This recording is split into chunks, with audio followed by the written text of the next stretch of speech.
یہ جو عمران خان صاحب کے پاس جے آئی ٹی کے ارکان آئے تھے ان سے تفتیش کرنے کے لیے عدالت نے حکم دیا تھا، لیکن ان کے ساتھ دو حساس اداروں کے اہلکار بھی موجود تھے. باہر ضلع شاہ کی لاش، مختلف چیزیں، یہ سوالات ہوئے عمران خان صاحب سے. عمران خان صاحب یہ بتا رہے تھے کہ میں لوگوں کو بلاتا نہیں ہوں، لوگ خود آئے ہیں. حساس ادارے کے اہلکار نے اپنا تعارف کرایا تو عمران خان صاحب نے کہا تم کیا کر رہے ہو، تم بتاؤ نا، تم ہی لوگ تو سب کچھ کرواتے ہو. عمران خان صاحب نے کہا کہ آپ لوگوں نے جو کرائم سین کریٹ کیا تھا وہ تو یہ جگہ ہے. پی ڈی ایم کے سورسز یہ بتا رہے ہیں کہ بندیال صاحب کے ہوتے ہوئے الیکشن میں نہیں جانا چاہتا. جب اسمبلیاں جولائی میں تحلیل ہوں گی تو یہ مدت سے پہلے تحلیل. یہاں قاضی فائز عیسی صاحب کو یہ بار بار متنازع بنا رہے ہیں. یہ سب مل ملا کے بھی الیکشن میں نہیں جانا چاہتے.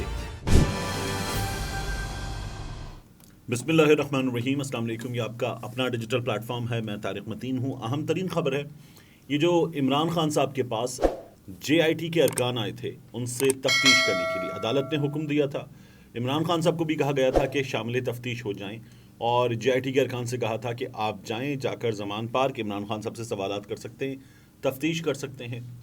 اس تفتیش میں کیا ہوا ہے؟ اس تفتیش میں جو پولیس اہلکار تھے وہ موجود تھے، آفیسرز تھے، لیکن ان کے ساتھ دو حساس اداروں کے اہلکار بھی موجود تھے. ایک سول حساس ادارہ اور ایک غیر سول حساس ادارہ، ان کے اہلکار بھی موجود تھے. وہاں جو انٹریکشن ہوا ہے عمران خان صاحب کا حساس ادارے کے ایک حساس ادارے کے اہلکار کے ساتھ، دوسرے کے ساتھ بھی ہوا لیکن خاص طور پر ایک حساس ادارے کے اہلکار کے ساتھ، وہ بڑا انٹرسٹنگ ہے. اور ایٹ ٹائمز اس پوری انٹیروگیشن کے درمیان، اس پوری میٹنگ میں یہ تھوڑا سا انکمفرٹیبل بھی ہوا. اور کیا ہوا ہے ابھی میں آپ کے سامنے اس کی تفصیلات رکھتا ہوں. اس کے علاوہ پی ڈی ایم کا ایک بڑا مسئلہ انصار عباسی صاحب نے خبر دی ہے، اس کی بھی اس ویڈیو میں بات کریں گے.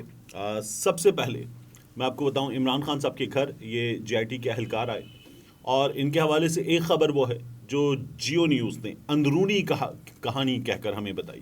اس میں یہ کہ عمران خان صاحب سے سوال ہوا، اور ان سوال و جواب میں عمران خان صاحب سے کیا پوچھا گیا، عمران خان صاحب نے کیا جواب دیا، باہر کیا ہو رہا تھا. عمران خان صاحب بتا رہے تھے مجھے کیا پتا باہر کیا ہو رہا تھا، میں تو اندر تھا. اور عمران خان صاحب بتا رہے تھے گھر کے اندر تھا، مجھے بہت ساری چیزوں کا علم نہیں تھا. باہر ضلع شاہ کی لاش، مختلف چیزیں، یہ سوالات ہوئے عمران خان صاحب سے. اور عمران خان صاحب یہ بتا رہے تھے کہ میں لوگوں کو بلاتا نہیں ہوں، لوگ خود آئے ہیں، اور یہاں پر لوگ جو ہیں وہ میری پارٹی کی سپورٹ میں آئے ہیں، میری سپورٹ میں آئے ہیں، لیکن میں نے بلایا نہیں ان تمام لوگوں کو. نہ ہی جو کچھ ہوا ہے اس میں ان کی ہدایات شامل ہیں. عمران خان صاحب نے یہ بات کی. یہ جیو نیوز نے اندرونی کہانی کہہ کر خبر ہمیں دی. لیکن اس کے بعد جو ہے ایک خبر جو مزید آ رہی ہے وہ یہ ہے کہ یہ جو آپ ویڈیو دیکھ رہے ہیں اس میں آپ دیکھیے کہ پولیس آفیسرز اندر آ رہے ہیں. حسان نیازی اندر آئے، ان کے بعد پولیس آفیسرز اندر آ رہے ہیں، اور پھر اس کے بعد جو ہے آپ سادہ لباس میں، شلوار قمیض باسکٹ میں مزید لوگوں کو دیکھ رہے ہیں. تو ان میں سے ایک سول حساس ادارے کے ہیں، ایک غیر سول حساس ادارے کے ہیں. یہاں پر عمران خان صاحب کا ان سے جو انٹریکشن ہوا، اس میں جب سب بیٹھ گئے ساتھ میں، تو ایک جانب یہ جے آئی ٹی کی ٹیم تھی، دوسری جانب عمران خان صاحب کی ٹیم تھی.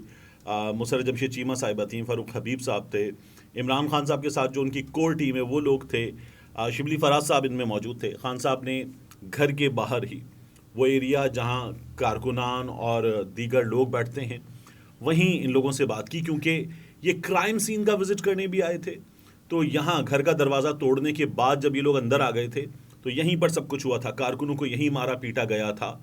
تو عمران خان صاحب نے کہا کہ آپ لوگوں نے جو کرائم سین کریٹ کیا تھا وہ تو یہ جگہ ہے، تو یہاں بیٹھ کر بات کرتے ہیں. تو ویل چیئر عمران خان صاحب باہر لے کر آ گئے، اور گھر کے باہر اندر آنے کے بعد تو وہ ایریا تھا، اور وہاں پر ہی تمام گفتگو ہوئی. تو سب اپنا تعارف کروا رہے تھے، پولیس اہلکار بھی، آفیسرز بھی، اور دیگر لوگ بھی. تو ان میں جب ایک حساس ادارے کے اہلکار نے اپنا تعارف کرایا تو عمران خان صاحب نے کہا تم کیا کر رہے ہو یہاں پہ، تم بتاؤ نا، تم ہی لوگ تو سب کچھ کرواتے ہو. یہ عمران خان صاحب نے ان سے کہا. اور عمران خان صاحب نے ان سے کہا کہ ہمارے جو لوگ جاتے ہیں غائب ہو جاتے ہیں، بتاؤ نا کیسے غائب ہوتے ہیں. یہ جو باہر ہوا تھا اس میں پولیس والے بھی موجود تھے، دیگر لوگ بھی موجود تھے، بتاؤ کون کون تھا، تم ان کو بتاؤ. اور پھر یہ بار بار ہوا.